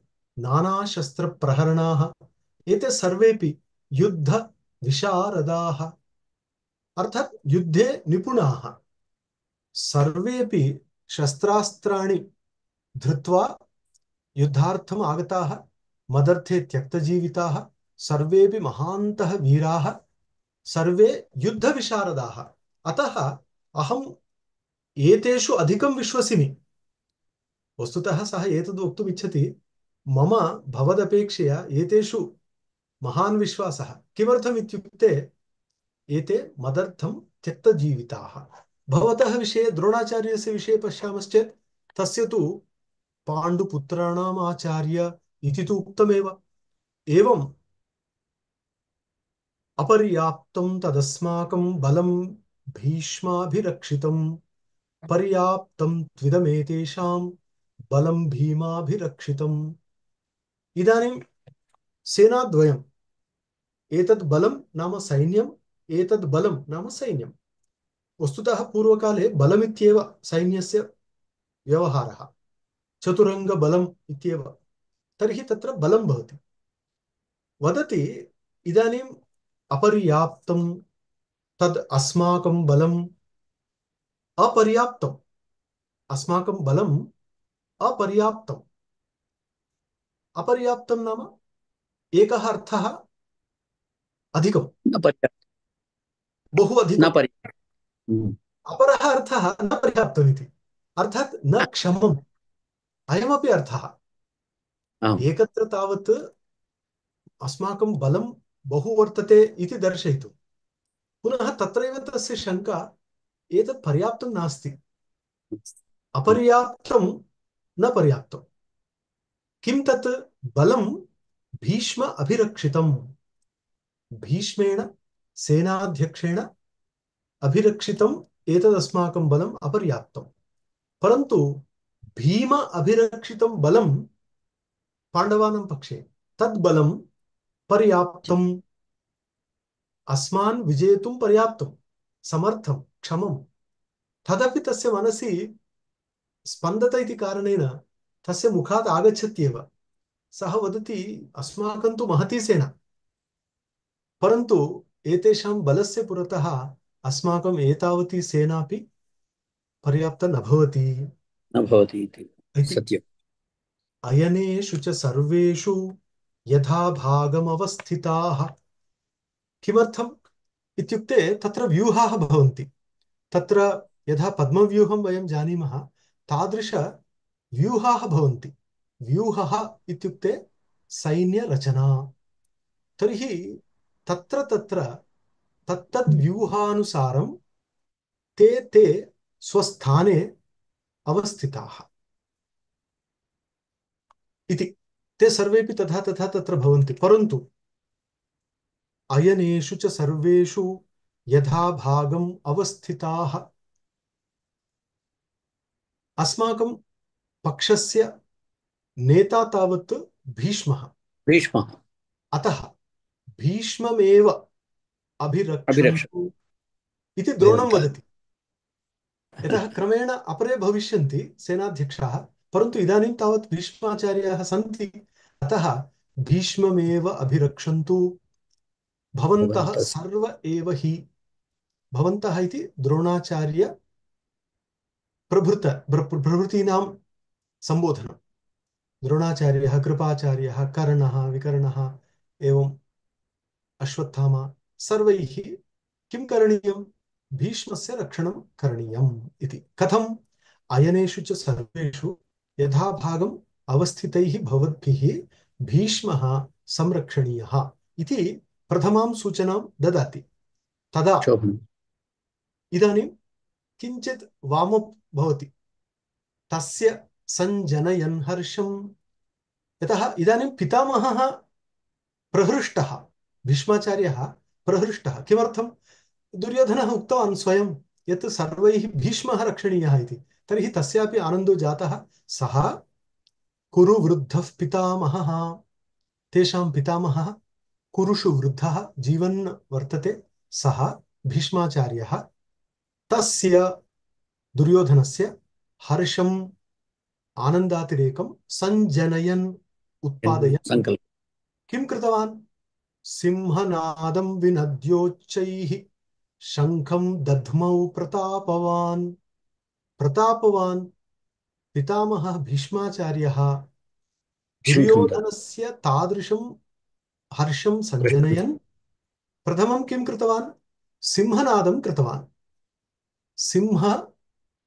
सिंहस्य नादः सिंहनादः सिंहनादं गर्जनं सिंहस्य नादैव नादं कृतवान् तादृशं नादं निनद्य अर्थात् निनद्य वा विनद्य वा उच्चैः कृत्वा पुनः किं कृतवान् शङ्खं दध्मौ धमा धातुः धमा आत औ नलः इति सूत्रेण औ भवति चेत् दध्मौ भवति दध्मौ इत्युक्ते पूरितवान् धमातवान् इत्युक्ते पूरितवान् शङ्खं पूरयामास कः पितामहः कथम् उच्चैः अर्थात् यथा उभयत्रापि उभयसैन्यगत वीराः सर्वेपि यथा शृणुयुः युद्धारम्भो जातः इति तथा उच्चैः पूरितवान् ततः इत्युक्ते तस्मिन् क्षणे एकदा कुरु पितामहः शङ्खं पूरितवान् तर्हि इतरेषां सर्वेषामपि उत्साहो वर्धितः ततः शङ्खाश्च भैर्यश्च पणव आनक गोमुखाः सहसैव अभ्यहन्यन्त अभिहताः सहसा अर्थात् एकस्मिन्नेव काले किं जातम् एतानि सर्वाण्यपि वाद्यानि वस्तुतः वाद्यविशेषाः सर्वाणि वाद्यानि एकस्मिन्नेव क्षणे अभ्यहन्यन्ता अर्थात् तेषां यथा योगं अर्थात ये तत्र अभिहरणम् अपेक्षन्ते तेषाम् अभिहरणं जातं, येषां पूर्णम् अपेक्षते तेषां पूर्णं जातम्, एवं वाद्यानां घोषः जातः। वादयन्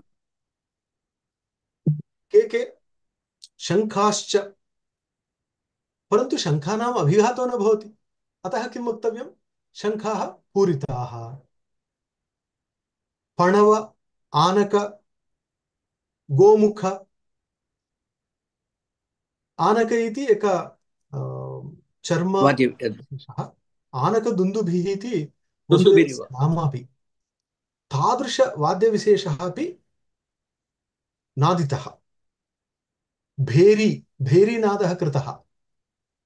शङ्खाः पूरिताः, भेर्यः आहताः, पणव, आनक, गोमुख नामक वाद्यानि आहतानि। नादितानि एवम् एकस्मिन् क्षणे एतेषां सर्वेषां कति लक्षशः सैनिकानां वाद्यघोषो भवति चेत् स शब्दः कथं तुमुलः तुमुलो अभवत्। भवत्। तुमुलः, सत्यम्। आम्। बाप्रे! अर्थात् वयम् ऊहितुं न शक्नुमः। अस्माकं तुमुलशब्दः नाम केवलं दीपावलिसमये पटाक तावदेव। आम्, परन्तु तावदेव। कुरुक्षेत्रे एतेषां सर्वेषामपि एकदा शङ्खाः, भेर्यः, पणव, आनक, गोमुखादिवाद्यानां सर्वेषाम् एकस्मिन्नेव क्षणे यदि आहरणं भवति तर्हि स शब्दः महान् तुमुलः भवति, भवति। तुमुलः भवति। सः विसारि कश्चन शब्दः। ततः किं जातं? श्वेतैर्हयैर्युक्ते महति स्यन्दने स्थितौ। इदानीं भगवतः श्रीकृष्णस्य प्रथम उल्लेखः। भगवान् श्रीकृष्णः इदानीम् उल्लिखितः। कथम् इत्युक्ते, ततः श्वेतैर्हयैर्युक्ते महति स्यन्दने स्थितौ माधवः पाण्डवश्चैव दिव्यौ शङ्खौ प्रदध्मतुः।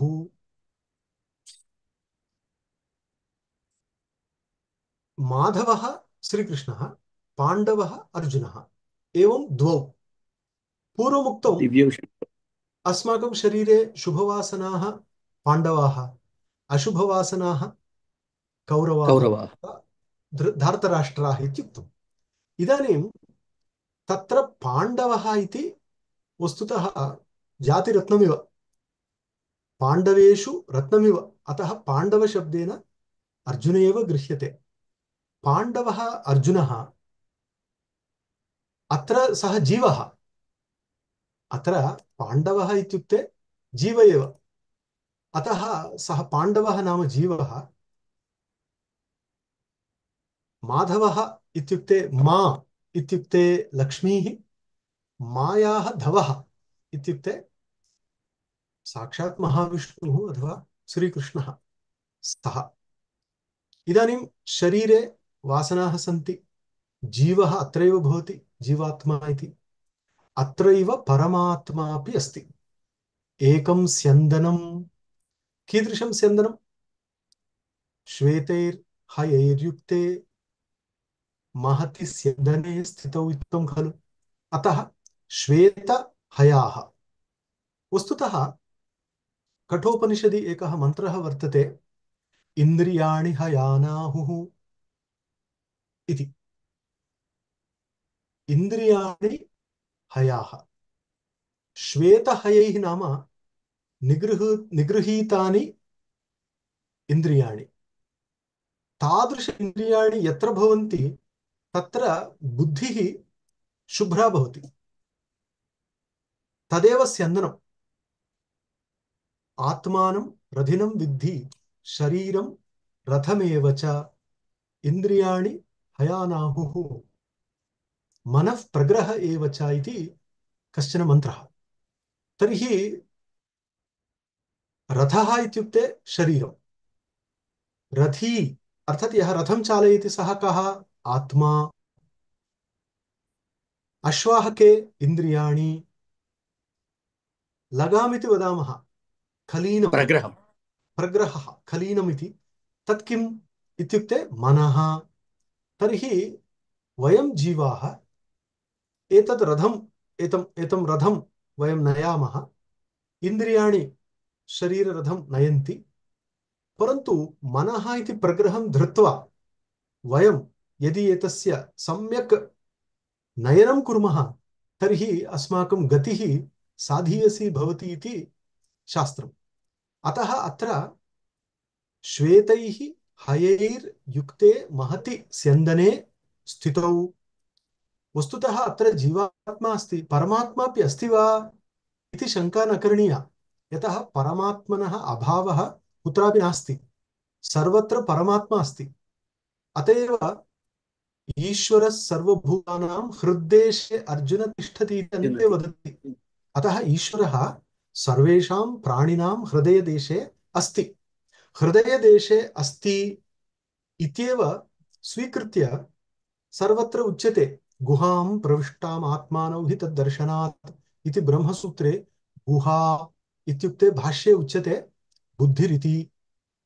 अतः हृदये नाम बुद्धौ भवति परमात्मा जीवात्मा। परन्तु कथं सः प्राप्तव्यः? निचाय्य मृत्युमुखात् प्रमुच्यते इति। निचाय्य अर्थात् उपासनां कृत्वा सम्यक् ध्यात्वा अस्माभिः परमात्मा प्रापणीयः इति उपदेशः। इदानीं जीवः अर्जुनः यतः शुभ्रः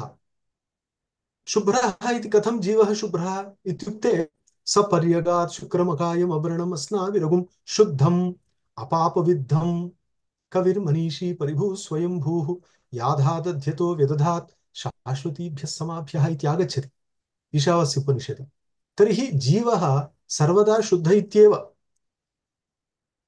अद्वैत रहस्यम्।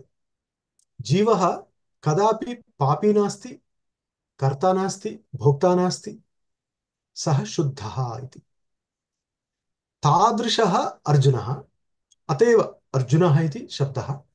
अत्र माधवः परमात्मा, तौ द्वावपि किं कृतवन्तौ इत्युक्ते पाञ्चजन्य दिव्यौ शङ्खौ प्रदध्मतुः इति। दिव्यौ शङ्खौ अर्थात् स्वकीय शङ्खं तौ प्रदध्मतुः अर्थात् पूरितवन्तौ। कृष्णार्जुनौ पूरितवन्तौ। कृष्णार्जुनौ पूरितवन्तौ। कृष्णः स्वकीयं शङ्खम्, अर्जुनः स्वीयं शङ्खं पूरितवन्तौ इति। अत्र कस्य कः शङ्खः इति भगवान् वेदव्यासः निर्दिशति। शङ्का जायते। हृषीकेशः। कस्य शङ्खः कः इति शङ्का। कस्य शङ्खः कः इति का शङ्का। इति शङ्का। पाञ्चजन्यं हृषीकेशः देवदत्तं धनञ्जयः पौण्ड्रं दध्मौ महाशङ्खं भीमकर्मा वृकोदरः। सर्वेषां शङ्खानां नामानि। आदौ श्रीकृष्णस्य शङ्खस्य नाम पाञ्चजन्यं, पञ्चजन उद्भवमिति वदन्ति। तर्हि पाञ्चजन्यम् इति स्वकीयं शङ्खं भगवान् श्रीकृष्णः पूरितवान्। हृषीकेशः इति विशेषणं। भगवान् हृषीकाणाम् ईशः इत्युक्ते हृषीकाणि इन्द्रियाणि, इन्द्रियाणाम् अधिष्ठाता ईश्वरः सः। तत्र वस्तुतः तस्मिन् शब्दे एव अस्ति इन्द्रियम् इत्युक्ते इन्द्रस्य इदम्। इन्द्रियम् इन्द्रस्य इदं न तु मम। अहं केवलं टेम्पररी ट्रावेलर्। सः इन्द्रः कः इत्युक्ते पुराणेषु वर्णितः इन्द्रः न, वेदेषु वर्णितः इन्द्रः। इन्द्रः परमेश्वरः, तस्य इन्द्रियं, तेषाम् इन्द्रियाणाम् ईशः अर्थात् अस्माकं सर्वेषाम् अस्मिन् जगति विद्यमानानि यानि इन्द्रियाणि सन्ति सर्वस्यापि शरीरस्य इन्द्रियाणि भवन्ति खलु। चक्षुरिन्द्रियं, श्रोत्रेन्द्रियं, रसनेन्द्रियं। रसना इति अस्माकं भ्रातृपादाः सन्ति। रसनेन्द्रियं, त्वगिन्द्रियं, घ्राणेन्द्रियम् एवम् इन्द्रियाणि। एतेषाम् इन्द्रियाणां कः अधिष्ठाता इत्युक्ते आत्मा, परमात्मा।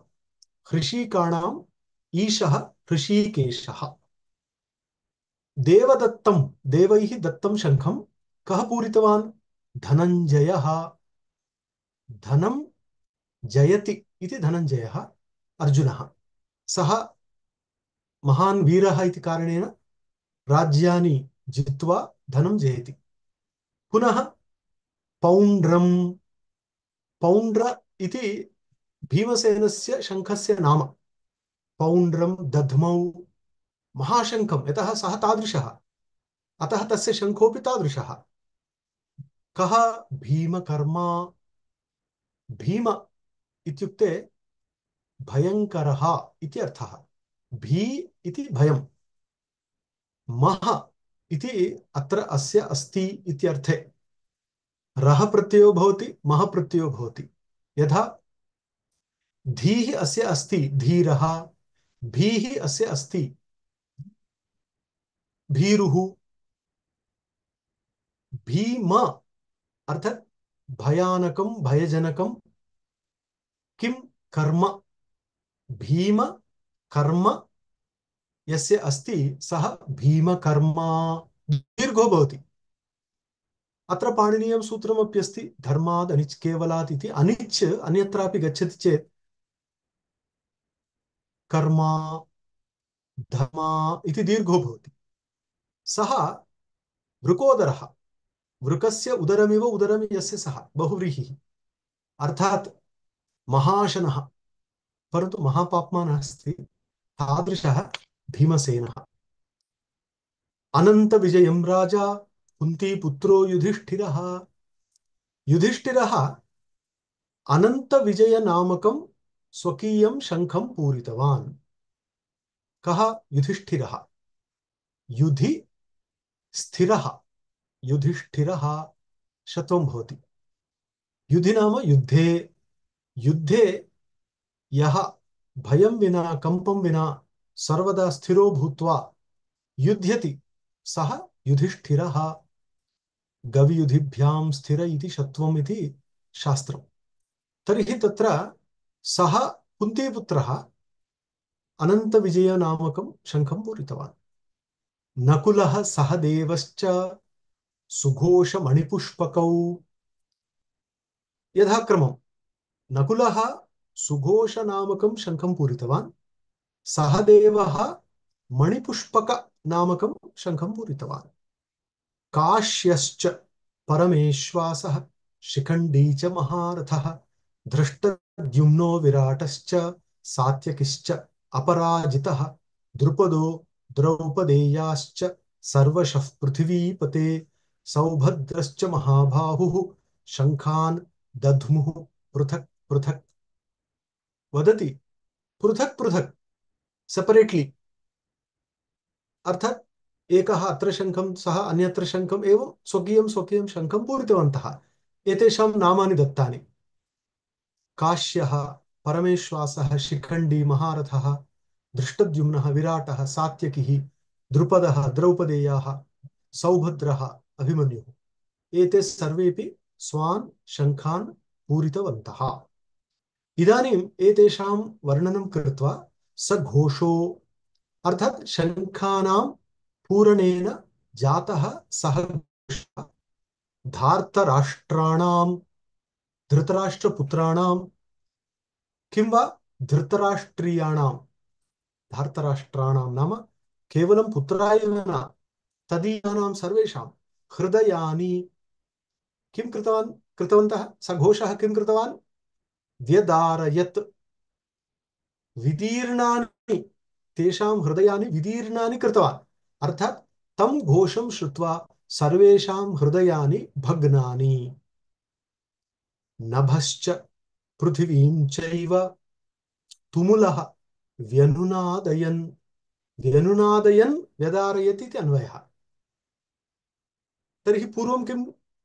यदा सः घोषः जातः तदा नभश्च पृथिवीं चैव, नभः इति आकाशः, पृथिवी इति धरित्री, एतौ द्वावपि अनुनादयन् तर्हि यदा तेषां सर्वेषां घोषो जातः तस्य अनुनादः जातः प्रतिध्वनिर्जातः तेन कारणेन सर्वत्रापि महान् घोषः तुमुलः तेन किमभवत् धार्तराष्ट्राणां हृदयानि विदीर्णानि जातानि अथ इदानीं व्यवस्थितान् दृष्ट्वा किञ्चित् समयानन्तरं सः शब्दः शान्तः तदा व्यवस्थितान् विशेषेण अवस्थितान् अर्थात स्व स्वस्थाने तथा तथा स्थितान् तान् सर्वान् का धार्तराष्ट्रान् दृष्ट्वा कपिध्वजः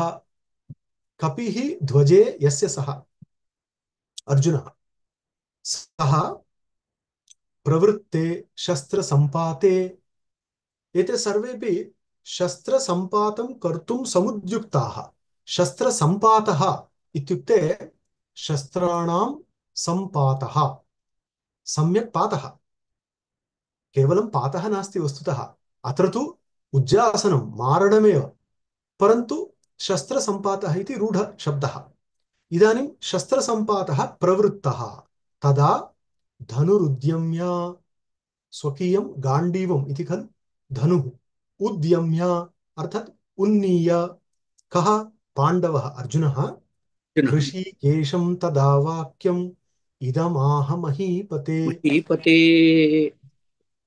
इदानीम् एवं वदति एतावत् पर्यन्तं वयं वामप् कृतवन्तः इदानीम् 20 श्लोकेषु बहु समीचीनतया कथितं एतद् भवद्भिः वस्तुतः भोजराजस्य सन्निधिकारणात् कालिदासस्य मुखात् कविता निर्गता इव भवताम् तत्र उपस्थित्या नीलकण्ठमहोदयः मम अस्ति वाणी प्रचोदिता नीलकण्ठमहोदयादयः नीलकण्ठः अस्माकम् एवं काप्रे महोदयाः आचार्याः सन्ति नीलकण्ठमहोदयाः तेषु आचार्याः सन्ति नमो नमः सर् ते नमो नमः समक्षे नमो नमः अवश्यं नमो वाणी नमः निस्सरत्येव यस् वाचमूचे सुधाधारां मधुरां मधुसूदनः इति चम्पूवाक्यं सत्यमुक्तं सत्यमुक्तं सत्यमुक्तं वाचमूचे सुधाधारां मधुरां मधुसूदनः इति पेन्ना मधुसूदनाचार्यः श्रीमन्तः डाक्टर्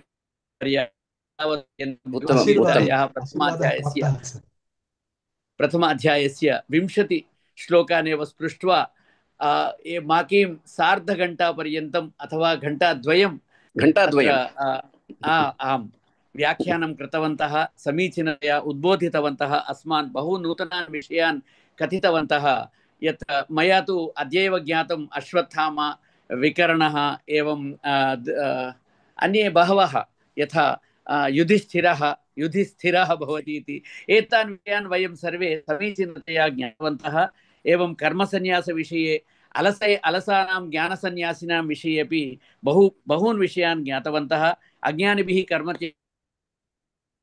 अलसैः तत्र कर्मत्यागः कथं क्रियते इत्यादि विषयान् बहु समीचीनतया कथितवन्तः प्रतिपादितवन्तः एवं अनुभूतं ज्ञानं किम् अत्र मयापि एकवारं तत् अनुभूतं एकत्र मया दृष्टं तत्र स्कूल् पुस्तके एकत्र लिखितमासीत् Sanskrit is a difficult language इति यः नद्यामेव न अवतरितः तस्य नद्याः तत्र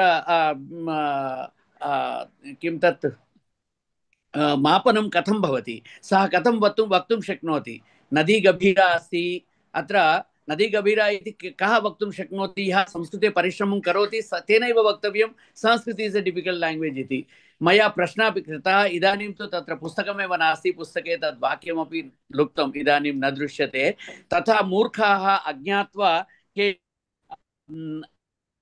तैः न अनुभूतं तथापि ते व्याख्यानं करिष्यन्ति तादृशान् तर्जितवन्तः एते महानुभावाः अद्य अस्मान् उद्बोधितवन्तः भगवद्गीतायाः प्रथम अध्यायस्य केवलं 20 श्लोकानेव स्पृष्ट्वा बहु समीचीनतया कथितवन्तः पुनः अग्रिममासे पुनरेकवारं तान् मिलित्वा वयं शृणुमः एतावत् पर्यन्तं यैः पेन्ना मधुसूदन वर्यैः यदुक्तं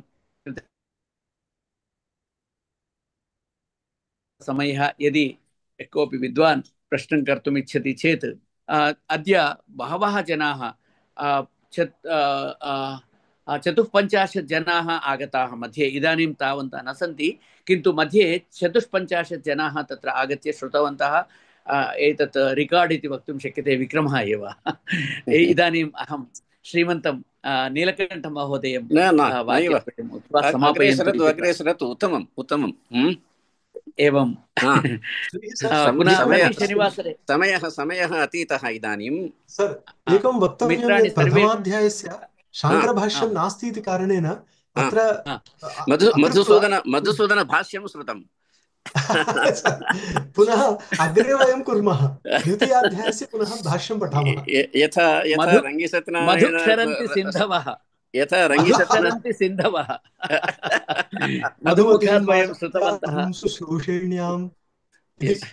यदि कोऽपि तत्र प्रशंसां कर्तुम् इच्छति चेत् पण्डिताः कर्तुं शक्नुवन्ति। निमेषद्वय कालः विद्यते। आदौ अस्माकं नीलकण्ठवर्याः अस्य अद्यतनव्याख्यानस्य विषये किमपि वदन्तु।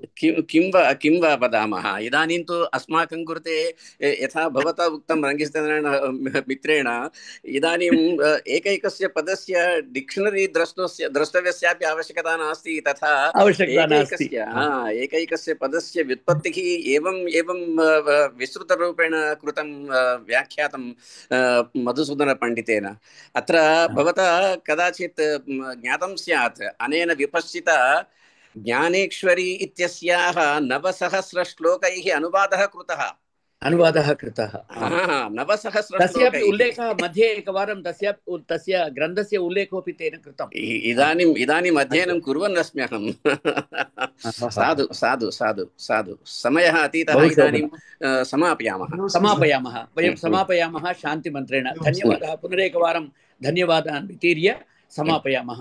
सर्वे भवन्तु सुखिनः, सर्वे सन्तु निरामयाः, सर्वे भद्राणि पश्यन्तु, मा कश्चित् दुःखभाग् भवेत्। ओम शान्ति शान्ति शान्ति। सर एका सूचना, अस्माकं सोमवासरे एकः कार्यक्रमः अस्ति संस्कृत अकाडेमी कार्यालये। तर्हि भवतः सर्वान् प्रति मम नम्र निवेदनं यत् सर्वे भवन्तः आगच्छन्तु, भोजनमस्ति, अतः भोजनाः आगच्छन्तु इति निवेदनम्। अवश्यम् आगच्छामः। श्रीमन् अत्र अपरापि सूचना वर्तते। अस्माकं मन्त्रपुर्यां 23तमे दिनाङ्के 5,000 जनैः भगवद्गीतायाः पारायणं विधीयते। तत्र गिन्निस् रिकार्ड् भवति इति अस्माभिः श्रुतं। तत्र मन्त्रिवर्याः एवं पीठाधीशाः बहवः आगच्छन्ति। तत्र गृह्णन्तु इति अहं भक्तान् प्रार्थये। भगवद्गीतायाः 18 अध्यायानां तत्र पारायणं भवति इति सूचयामि। 23तमे दिनाङ्के मन्त्रपुर्यां मन्थनी इति पेद्दपल्ली जनपदे वर्तते, तत्र भविष्यति। 23तमे दिनाङ्के अवश्यं सोमवासरे प्रातः वयं सर्वे तत्र वैयक्तिकरूपेण तत्र आगच्छामः, यतोहि जूम् मीटिंग् नास्ति खलु। अवश्यं भविष्यति। भवता पेद्दपल्ली इति वक्तव्यस्य आवश्यकता नास्ति। पेद्दपल्लीं न जानन्ति, मन्थनीं जानन्ति जनाः। मन्थनीमेव जनाः जानन्ति। विद्याद्रि दक्षिणे प्रान्ते विलसत् गौतमी तटे मन्त्रकूटं सहस्राणां लिङ्गानां स्थानमुत्तममिति। तथा परश्वः संस्कृतपरिषदि वर्तते, महान् कार्यक्रमः वर्तते। प्रातः आरभ्य 4 सर्वेपि आगच्छन्तु इति निदेशकमहोदयस्य पक्षतः अहमपि स्वागतं ब्रवीमि। अवश्यम् आगच्छामः। नमस्कारः। शुभं। जयतु भारतं, जयतु संस्कृतम्।